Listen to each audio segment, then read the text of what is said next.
Alright guys, so myself SST Guru is here again, and in this video I'll be telling about the new education policy 2020. So finally new education policy is on the table now after a long wait. So let us see what are the changes which the government have brought. सरकार ने कौन सी changes ला रखी है इस नई education policy में. Educate, encourage and enlighten. नई शिक्षा नीति करे साकार, ज्ञान, योग्यता और रोजगार. So something which is like on which government is focusing is like Rojgar and Yogita and Gyan.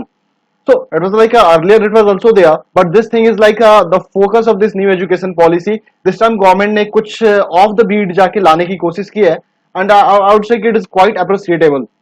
So I will say कि इस वीडियो में जो है ना your doubts are mine now and it will be something like that. और आपकी जो भी doubts हैं regarding this new education policy, I'll be telling each and every doubt in a question and answered manner. So it is going to be very easy and comfortable for you all of you. So let's begin. New education policy and those who are new please I will say कि आपको नीचे घंटी वाला जो button दिख रहा है subscribe button, please subscribe कर लो. वीडियो पसंद आए तो लाइक कर लेना, शेयर करना and please let me know कि आपको क्या पसंद आया इस न्यू एजुकेशन पॉलिसी में in the comment box. I will be waiting for your comments and if you have some kind of doubt so you can follow me on the Twitter as well. वहां भी आप मुझसे इस चीज से regarding पूछ सकते हो. तो this is my Twitter I D @a_sumit_singh. आप मुझे सर्च कर सकते हो there and I will be there answering your doubts. So let's move on और देखते हैं. And before that the background. Just finally union cabinet ने न्यू इकोनॉमिक पॉलिसी 2020 जो है इसे स्टार्ट किया है एंड इसका मेन मोटो यही है कि 100% बच्चे जो है ना प्री प्राइमरी से सेकेंडरी लेवल तक स्कूल में जाएं, 100% literacy and it will be up to 2030. ये टारगेट रखा गया है गवर्नमेंट का. सबसे बड़ी जो चीज थी कि पहले गवर्नमेंट जो है अपने जीडीपी का सिर्फ 4% इन्वेस्ट कर रही थी. Now it is going to be up to 6%. तो 2% का इजाफा हुआ है एजुकेशन के ऊपर. जीडीपी का हिस्सा 2% और ज्यादा इन्वेस्ट होगा ऑन द एजुकेशन. जो ह्यूमन रिसोर्स डेवलपमेंट मिनिस्ट्री थी, जो हमारी एचआरडी मिनिस्ट्री जिसे हम लोग पहले जानते थे, अब वो फाइनली कंप्लीटली एजुकेशन मिनिस्ट्री के नाम से जानी जाएगी. तो the name of the ministry itself like suggest कि हाँ क्या क्या चीजें होने वाली है, किन किन चीजों पे गवर्नमेंट का ज्यादा फोकस रहने वाला है. अगर बात करें थोड़े से बैकग्राउंड की, तो ये फ्रेम किया गया था फर्स्ट टाइम 1986 में और इसे मॉडिफाई किया गया 6 साल बाद 1992 में. But last year the present government that is BJP, इसका जो इलेक्शन मैनिफेस्टो था, will say in that manifesto they had such kind of planning now कि when they will come to power they will bring the new education policy and so here it is.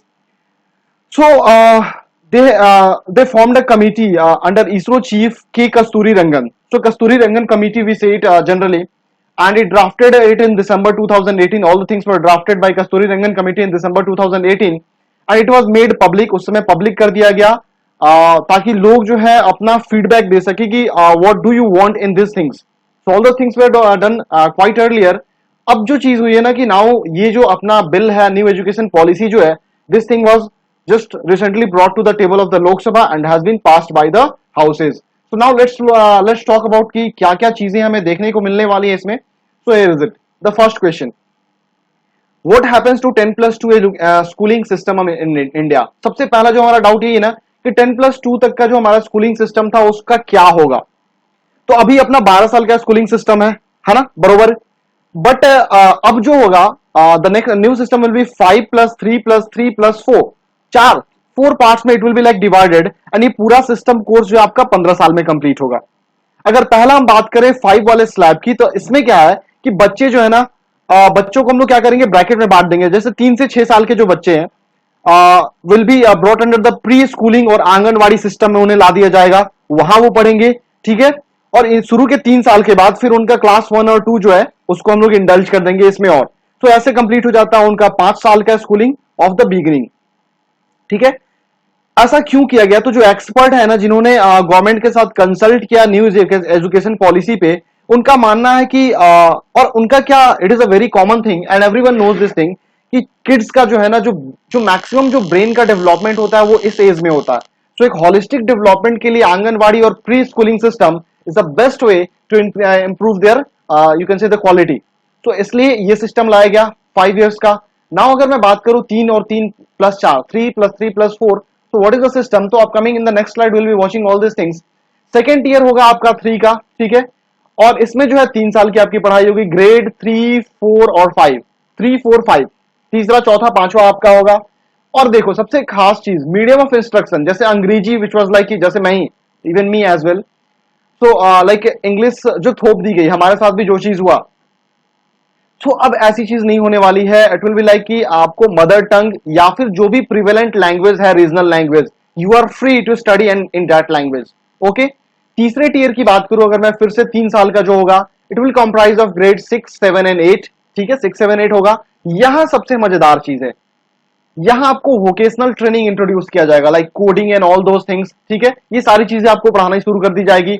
आपको local craft और trade जो भी है उसके साथ वो सारी चीजें सिखाई जाएंगी। आपको जो है इंटर्नशिप करने का मौका दिया जाएगा, जो भी लोकल इंडस्ट्रीज और क्राफ्ट्स हैं उनके साथ you can do internship as well. So this is the best thing I will say कि in this new education policy कि वोकेशनल ट्रेनिंग जो है ना उसे इंक्लूड किया जा रहा है। So this was like not included earlier in the education system, but this thing is going to be. So I will say कि definitely हमारे जो आने वाली जो जनरेशन है, I mean हमें तो ये चीज नहीं मिल सकी, but the upcoming generation they are going to have a lot of benefits from this thing. Now if I talk about the last slide, fourth tier की बात करूं तो इसमें आपका 9 to 12 का स्लाइड होगा, 9th, 10th and 11th and 12th। तो ये तीन आपकी जो चार चीजें हैं that will be under this last slide.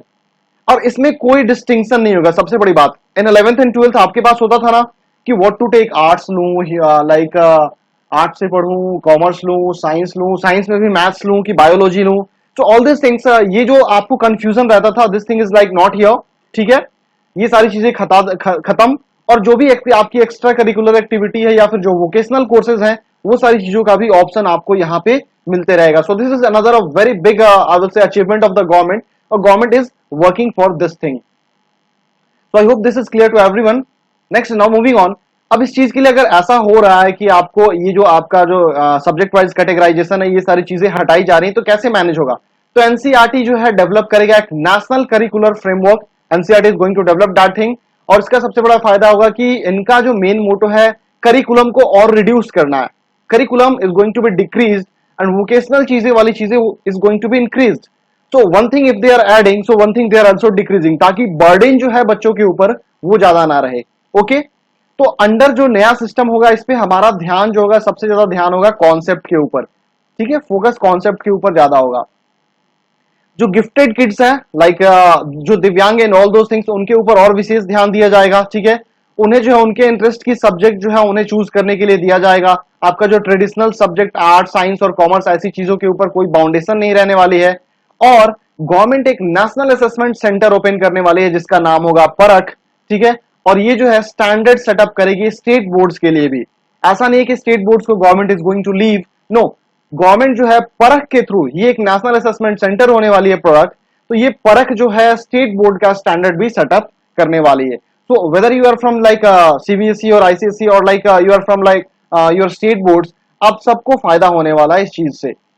Okay, so this was up to 10+2. Now let's move on to कैसे इवेल्युएट होगा, स्टूडेंट्स को कैसे इवेल्युएट करेंगे। तो आपका जो ट्रेडिशनल रिपोर्ट कार्ड मिलता था वो सिस्टम चेंज होने वाला है। ठीक है, आपको 2-3 तरह की अप्रोचेस मिल जाएंगी, जैसे कि आपको सेल्फ असेसमेंट, आप खुद असेसमेंट करोगे। पीयर असेसमेंट, आपके साथ वाले जो है बच्चे, your friends and your colleagues, they will assess you. And finally teacher assessment. So 3 kinds of assessment will be included in your report cards. ठीक है, और न्यू एजुकेशन पॉलिसी जो है वो कोशिश करेगी, और उसका मकसद, ये कोशिश क्या, this is like a motto of the new education policy, कि जब आप 12th पास करके निकलोगे तो एटलीस्ट आपके पास एक कोर स्किल होगा। कोर स्किल कहने का मतलब कि it might be possible you are like expert in coding, और like you are expert in computer languages, और you are expert in some other technical things and all this things. तो आप किसी एक पार्टिकुलर चीज में, किसी भी एक पार्टिकुलर लाइक वोकेशनल सब्जेक्ट में आप एक्सपर्ट हो चुके होंगे जब तक आप 12th पास आउट करोगे। सो इसका सबसे बड़ा फायदा ये हुआ कि आपको जॉब ओरिएंटेशन जो है आपको इजीली शुरू से ही बना हुआ है। सो लाइक कि आप अब यहां से, आपको जरूरी नहीं है कि you will be running behind the government jobs and all those things. आप इजीली खुद को एस्टैब्लिश कर सकते हो from all this knowledges and growing your knowledge further. Now moving on to the next question, board exam का क्या होगा? सबसे बड़ा क्वेश्चन है ना आपका, what happens to board exam under new education policy. So this thing is like quite confusing a little bit here, क्योंकि PIB की जो प्रेस रिलीज थी उसमें ऐसा कोई भी चीज क्लियरली मेंशन नहीं है कि बोर्ड एग्जाम्स के साथ क्या होगा। Let's wait for the much more updates of the government, उसके बाद ही वी कैन बी क्लियर कि what will happen to the board examination. 10th और 12th का बोर्ड कंटिन्यू रहेगा, जैसे सेक्रेटरी ऑफ स्कूल एजुकेशन है अनीता करवाल, तो she said about this thing कि बस यही फायदा होगा कि उसे 2 मॉड्यूल में डिवाइड कर दिया जाएगा हर साल, like in a year 2 times आपके बोर्ड एग्जाम जैसा system, and you can easily like divide your subjects for those exams and you can easily pass out your exams, so this is going to be very very easy. So ultimately board exam जो है ना, जितना अभी hype था, the hype which we have right now कि शर्मा जी के लौंडे का इतना आ रहा है on this thing all this things, तो ये जो हाइप है ना, this thing is going to decrease in this new education policy. Board सोचो भाई मेरे, 2 बार में तुम बोर्ड एग्जाम दे रहे हो, other syllabus this time you studied and you gave the exam, and rest half of the syllabus you are studying and again giving the board exam, so this is like much more comfortable than any time else। Burden कम करने के लिए सब कुछ किया जा रहा है आपका। Now moving on, how does one gain admission into higher education institute. अब आप 10+2 कर लिए, तो after 10+2 you need to study in higher, तो हायर एजुकेशन में आपको एडमिशन कैसे मिलेगा जब बोर्ड्स की और इस तरह की चीजों की वैल्यू कम हो जाएगी। तो you would have heard about national testing agency. National testing agency एक सिंगल एंट्रेंस एग्जाम लेगी और उसके बेसिस में ही आपको पूरे कंट्री में आपको एडमिशन मिलेगा, the college which you wish according to your ranking. Okay, so this is also a very good thing of the government of India under new education policy. Now if we talk about undergraduate, जो graduation कर रहे हैं UG and postgraduate stream, उनके साथ क्या होगा, what will happen to them as well. So let's talk about that thing. अगर हम बात करें यूजी और पीजी स्ट्रीम्स की ना, तो यहाँ पे मल्टीपल एंट्री और एग्जिट ऑप्शन होगा, मल्टीपल एंट्री और एग्जिट। जैसे कि अभी के टाइम पे क्या है कि if you are pursuing graduation, अगर बीच में छूट जाता है तो your graduation is like incomplete ना, but now this will not happen. अगर इफ यू आर लाइक कि आपने यूजी में एडमिशन लिया, ठीक है, आप 1 साल के बाद छोड़ देते हो तो आपको सर्टिफिकेट मिल जाएगा, 1 year certificate you will get. आप 2 साल कर पाते हो तो आपको एडवांस डिप्लोमा का सर्टिफिकेट मिलेगा। If you are continuing it for 3 year, आपको बैचलर डिग्री का मिल जाएगा। So this is the very very good thing I will say, awesome चीज गवर्नमेंट ऑफ इंडिया ने यहां पे ध्यान देके बहुत अच्छा किया। अगर आप 4 साल के लिए करते हो तो उसमें रिसर्च ऑप्शनल हो जाएगा, और रिसर्च ऑप्शनल होने का सबसे बड़ा फायदा होगा कि आपको पीएचडी करना will be very very easy for you. आपके लिए पीएचडी करना काफी आसान हो जाएगा यहां से, क्योंकि पहले क्या होता था, एमफिल करना होता था। आप पहले ग्रेजुएशन करते हो, देन आप एमए करते हो, पीजी करते हो, फिर आप एमफिल करते हो, and then you can go for PhD. But now here आप इजिली अपना बैचलर डिग्री करो, पीजी करो, and after PG you can directly go for your PhD. PG भी आपका 1 से 2 साल का हो जाएगा, earlier it was of 2 years, so it will depend upon the type of degree which you have taken in this at this place, so it is going to help students very much। ये depend करता है कि कौन किस हिसाब से अपना career choose करना चाहता है, उस हिसाब से ही आपको पढ़ने की जरूरत नहीं है। कोई जरूरत नहीं है पुराने ट्रेडिशनल तरीके से पढ़ने का, कि आपको जरूरत नहीं भी है, still you are like striving for 3 years 4 years, आप रगड़े जा रहे हो, कोई आउटपुट नहीं है। नहीं, ऐसा कुछ नहीं होने वाला। आप तो गवर्नमेंट इज लाइक पूरा का पूरा गेम ही चेंज करने जा रही है government, so it is going to very nice thing I will say. Now moving on, how will the higher education institute be administered. अब हमने 10+2 तक की तो बात कर ली, हायर एजुकेशन को एडमिनिस्ट्रेशन, उसकी एडमिनिस्ट्रेशन कैसे देखी जाएगी, यहां में बेहतरीन चीज लेके आई है। जैसे आज का टाइम जो है, सारी चीज रेटिंग के ऊपर डिपेंड करती है, इजंट इट सो। आप मार्केटिंग करते हो, यू सी द रेटिंग, कि क्या रेटिंग मिला है किसी प्रोडक्ट को, the same thing is going to happen here as well. But सबसे पहले कि एक सिंगल रेगुलेटर होगा सारे हायर एजुकेशन के लिए, बट लीगल और मेडिकल के लिए नहीं, ये हमेशा सेपरेट रहा है, and they will remain separate. Legal and medicine, this two things will remain separate, and बाकी जो है उन सबके लिए एक सिंगल रेगुलेटर होने वाला है हायर एजुकेशन को मैनेज करने के लिए। The existing regulator will be merged and a new bill will be introduced in parliament to facilitate this. अब इस चीज को फैसिलिटेट करने के लिए, इस चीज को अप्लाई करने के लिए जल्दी ही पार्लियामेंट एक नया बिल लेके आने वाली है। इंस्टीट्यूट्स की बात करें अगर हायर एजुकेशन वाली की, तो उनका ग्रेडेड ऑटोनॉमी होगा। जिसका जितना बेहतर ग्रेड, उसके पास उतनी ऑटोनॉमी, उसको इतना छूट, उसके पास उतना ज्यादा फंडिंग, उसके पास गवर्नमेंट की तरफ से उतनी ज्यादा फैसिलिटीज। तो जो इंस्टीट्यूशन जितना बेहतर फैसिलिटी प्रोवाइड करेगी, जितनी बेहतर एजुकेशन प्रोवाइड करेगी, जिस इंस्टीट्यूशन की जितनी बेहतर रैंकिंग होगी, उसके हिसाब से they will be getting facilities and funding as well. So this is like a game changer again. तो गवर्नमेंट ने पूरा का पूरा एजुकेशन सिस्टम का गेम ही चेंज कर दिया है इस न्यू एजुकेशन पॉलिसी का। और सबसे बड़ी बात की कॉमन नॉर्म्स होने वाले हैं फी को लेके, चाहे वो प्राइवेट हो या फिर पब्लिक हायर एजुकेशन इंस्टीट्यूशन हो, सबके लिए एक समान नॉर्म्स बनाने वाली है government, and no one can like go beyond that norm of the government. उससे ज्यादा कोई भी इंस्टीट्यूशन उसको क्रॉस नहीं कर सकती है. So I think this is much more enough for you guys. If still you have some doubt, you can ask in the comment box. या फिर मैंने जैसे बताया कि ट्विटर पे you can follow me as well. तो आपको नीचे डिस्क्रिप्शन बॉक्स में मेरा ट्विटर आईडी भी मिल जाएगा @a_sumit_singh. वहां से भी आप मुझसे डाउट इस चीज से रिलेटेड पूछ सकते हो. So thank you guys. If you like the video please इसको शेयर करना बिल्कुल नहीं भूलना. लाइक करो, शेयर करो, कमेंट करो, और लास्ट में सब्सक्रिप्शन वाला जो घंटी वाला बटनवा है उसको जरा दबाते चलना, है ना. तो मिलते हैं फिर नेक्स्ट वीडियो में. See you again. Bye bye.